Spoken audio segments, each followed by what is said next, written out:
lupa subscribe, like, dan share. Oke. Ya, pekerjaan Anda ini barokah. Kemudian yang terakhir saya beri ijazah tentang Al-Fatihah ya, karena ini surat yang populer. Kalau saya ijazahi Quran 30 juz pasti sampean nggak hafal.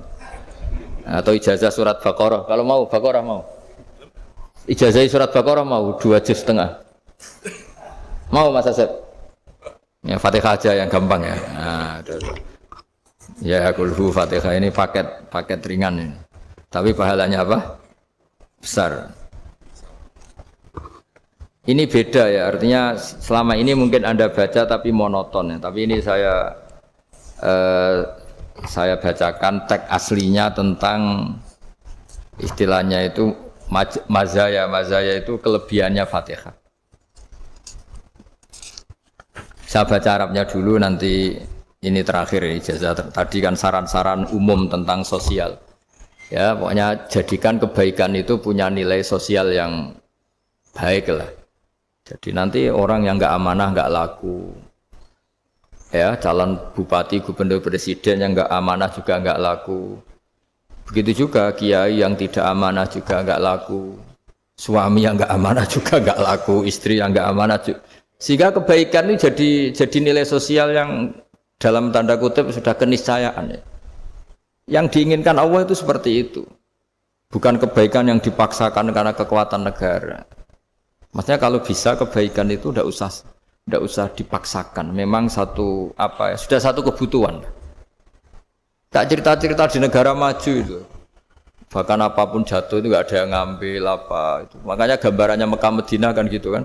Barang jatuh nggak ada yang berani apa ngambil itu, saking sudah jadi sistem. Sehingga banyak negara di Eropa itu yang sampai nggak punya tentara, nggak punya polisi karena kebaikan sudah. Nah kita kan masih capek, polisinya aja capek apalagi masyarakatnya, karena ya kebaikan itu belum jadi nilai bersama. Nah, kita selain ditopang negara, ada polisi, ada tentara, itu kita usahakan kebaikan itu jadi nilai bersama. Tadi wa'tamiru bainakum bima'ruf. Dan kita punya reputasi yang bagus dalam bab ini. Saya masih ingat kecil saya itu yang jilbaban hanya keluarga kiai. Sekarang rata-rata masyarakat itu jilbaban. Dulu yang sekolah SMP, SMA itu jilbaban kadang dulu malah dilarang ya, harus sama seperti itu seragamnya. Sekarang sudah boleh. Dan nyaman. Lama-lama yang dapat simpatik ya yang pakai pakaian model tertutup seperti itu. Lama-lama gamane cara wong golek mantu ya golek yang seperti itu daripada yang blodor. Lama-lama jadi nilai bersama. Ya ingin saya seperti itulah. Di terminal juga sama. Orang mau makan cari warung yang kelihatan ada ayat kursinya, pakai jilbab, atau paling enggak dia enggak mungkin lah nyuguhkan yang tiren atau yang haram. Akan ada garansi sosial. Ada apa? Ada garansi apa? Sosial. Dengan penampilan yang soleh itu kan, masa iya nyuguhkan oplosan babi gitu misalnya itu. Jadi nilai sosial itu harus harus benar-benar jadi nilai. Sehingga negara biar gak capek-capek itu. Polisi juga gak capek kan, karena tugasnya corong Jawa mau ngawat-ngawati tok, tapi sudah tidak perlu tegang karena kebaikan sudah jadi nilai bersama. Ya, ingat-ingat ya ayatnya tadi, wa'tamiru bainakum bima'ruf. Jadi kebaikan itu harus jadi nilai bersama. Iktimar itu menjadi urusan bersama. Makanya kalau kita rapat besar disebut apa? Muktamar. Muktamar itu urusan bersama.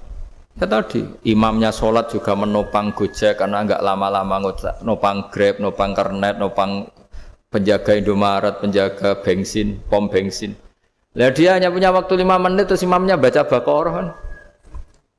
Iya imamnya mursyid, mungkin dia tambah lama tambah dapat aplaus dari muhibbinnya, tapi makmumnya dia tambah lama tambah dapat penghormatan dari pecintanya, tapi kitanya wah khusyuk wali kan, dia dapat status naik lah. Kita yang sudah tidak ikut jadi wali diganggu apa pekerjaannya. Kalau ada imam seperti itu sampai mufaroqah saja, niat ya Allah sampai sini saja saya makmum orang itu, silakan orang itu punya urusan sendiri dengan jenengan, ya sudah, atau salib saja apa. Itu boleh. Kalau dalam fikih namanya apa? Mufaroqah. Mufaroqah itu niat. Tapi kamu jangan langsung selonong mufaroqah, niat dulu. Pamit sama Allah bahwa sekarang mau mufaroqah. Tapi ya jadi sholat yang aneh kan, imamnya masih rukuk, kamu terus sujud, terus apa-apa selesai ya. Mungkin dalam pandangan itu orang lain ini maksudnya makmum gimana ini kok begini. Tapi sudahlah Allah Maha tahu. Insya Allah dimaklumi. Ya saya baca tentang Fatihah ya, karena sampean pasti sering baca Fatihah. Supaya apa sekaligus jadi jimat lah gitu. Jadi kalau kamu sering di jalan-jalan yang mungkin sepi atau mungkin kan tidak semua teman Grab itu nasibnya bagus yang di Semarang Jogja. Mungkin yang di Kalimantan di Papua kan ada yang 10 kilo gak ketemu rumah, ya kan? Ya lihat di TV-TV itu kan kasihan kan. Sudah 10 kilo gak ketemu rumah, penumpangnya kewekar preman tuh kan. Ini makan orang enggak kan gitu. Kan ujiannya dua. Kalau penumpangnya cantik itu ya kecoba syahwat, kalau preman takut. Jadi orang itu selalu ujian itu. Sing sedengan itu kan jarang orang itu. Jadi kalau penumpangnya perempuan cantik ujiannya itu syahwat, kalau preman ujiannya ketakutan. Kalau orang yang lemah bawa uang ujiannya kamu ingin garong. Jadi hidup itu memang semuanya ujian. Liyabluwakum ayyukum ahsanu amala. Makanya saya sering ditanya oleh teman-teman, Gus, nah ujiannya kenal wong wedok elek piye sama? Kenal wong ayu ujiannya syahwat, kenal wong elek ujiannya ngenyek, itu sama-sama dosa. Syahwat ya dosa, ngenyek juga dosa. Welek keriting untune metu ya dosa ngomong gitu. Kadang-kadang orang berpikir enak kancanan wong elek enggak dosa. Kata siapa kancanan wong elek itu ya dosa karena bawaannya ngenyek. Ngenyek itu menyepelekan itu. Makanya saya itu ya enggak mau berteman sampean. Nanti kan bawaannya ngenyek atau seneng ya enggak tahu. Ya sudah ana takdir saja kalau ketemu ya tak ulang ngaji gitu. Tapi ini ngaji terakhir, setelah ini ngaji biasa aja enggak usah resmi gini. Ngaji kok resmi aneh. Pokoknya nanti suatu saat kalau pandemi sudah berlalu saya akan ngaji Rebona, lalu ini ngaji. Ini ngaji yang kurang bagus karena ngatur kiai kurang berkah ini. Nanti tapi ya lumayan lah masih mau ngaji. Ngaji kok tanggal ini jam ini. Sekarang suatu saat kamu tak panggil, Mas Wahyu datang ke sini jam ini tidak mesti bisa. Mungkin pas ada acara apa, oh, maaf ke sini pas ngecek pas apa. Jadi ya sudah tapi tak maafkan enggak apa-apa. Takdir ya. Tak bacakan supaya sampean tahu keramatnya bismillah. Nah, sebelum saya bacakan bismillah Fatihah tak beritahu tentang ilmu tafsirnya karena ini penting sekali. Fatihah itu dawuhnya Allah, tentu itu dawuhnya Allah. Saya ulang lagi itu kalamullah. Tapi yang sudah diberikan kesampaian ke kita semua. Sehingga seakan-akan itu menjadi dawuhnya kita ke Allah. Jangan salah loh ya. Fatihah itu dawuh Allah tapi sudah diberikan ke kita. Sehingga posisi kita itu yang punya itu. Nah kenapa ini perlu dijelaskan? Karena nanti ada kalimat iyyaka na'budu wa iyyaka nasta'in. Kalau itu masih kalam Allah, berarti Allah ngomong ke kamu, ngendikan ke kamu, kepadamu aku menyembah. Masa Allah menyembah kamu? Nah sehingga ilmu tafsir itu menyelesaikan itu dulu ya. Saya ulang lagi ya, sebelum sampean sering baca Fatihah, aku yakin ya sering baca. Tapi barokahnya tidak paham itu tidak pernah janggal. Enggak paham itu ya penting supaya ada iskal, enggak janggal. Sebetulnya di kalimat itu ada yang janggal. Kalau Fatihah itu kalimatnya Allah atau kalam Allah, bagaimana dengan kata-kata iyyaka na'budu? Masa Allah ngendikan ke kita, kepadamu kami menyembah.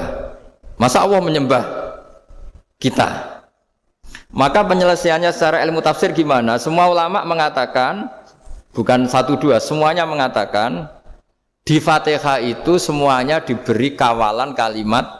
Saya ulang lagi ya, di Fatihah itu semuanya diberi awalan kalimat qulu, katakan wahai hambaku begini. Ya, katakan wahai hambaku begini. Nah, begini ini pelajaran dari Allah yang sudah diberikan ke kita. Terus kita mengatakan bismillahirrahmanirrahim, alhamdulillahirabbil, termasuk kita mengatakan iyyaka na'budu wa iyyaka nasta'in.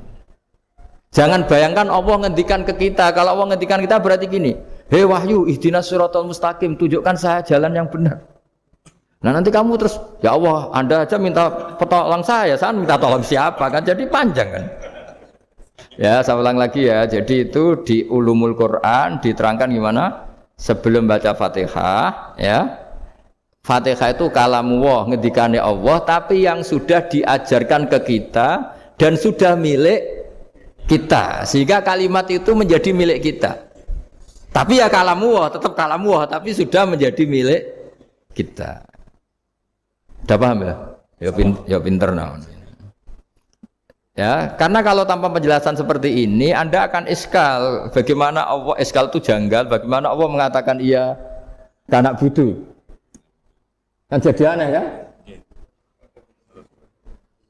Ya, jadi tak jelaskan secara ilmiah ya. Jadi kata ulama-ulama tafsir, ayat-ayat Quran seperti ini sebetulnya dimulai dari qulu apa? Meskipun enggak dilafatkan. Itu kan sama dengan qul huwallahu ahad Muhammad, katakan kalau Tuhan itu satu. Ya namanya Quran itu kan kalam Allah, membina nabinya, membina umatnya. Makanya dikatakan atau enggak di sini tersembunyi kata qulu, katakan. Ya, jadi ya ibarat apa itu? Kamu ngajari anak kamu lah, panggil jenengan bapak kulo. Itu maksudnya anak itu kalimat kamu, tapi kamu ajarkan ke anak kamu. Terus anak kamu bilang, Pak jenengan bapak kulo. Nah, ketika kamu mengatakan jenengan itu bukan kamu mengatakan jenengan anakku, berarti anakmu itu bapakmu, kan lucu kan? Anak kamu ajari jenengan bapak kulo, kamu engkau bapak saya. Terus anak kamu mengulang jenengan atau kamu bapak saya. Berarti itu kalimat yang kamu ajarkan, tapi sekarang sudah milik anak kamu. Kalau itu kalimat kamu kan lucu, masa anak kamu bilang bapak. Nah itu seperti itu. Jadi ulama memberi solusi atau jawaban iya karena abudu. Ya itu sebelumnya ada kata-kata qulu, katakan wahai hambaku, hubungan kamu dengan saya adalah katakan iya karena butuh wa iya karena nasta'in. Terus hubungan kamu dengan saya katakan juga dalam doamu ihdinas siratal mustaqim. Jelas ya, jadi itu kalam Allah yang sudah milik kita karena diajarkan Allah untuk kita. Dong ya? Ya dong, gak jelas gak. Tapi bagus, gak jelas itu bagus. Kalau kamu jelas gak jadi dikrep, jadi gubernur.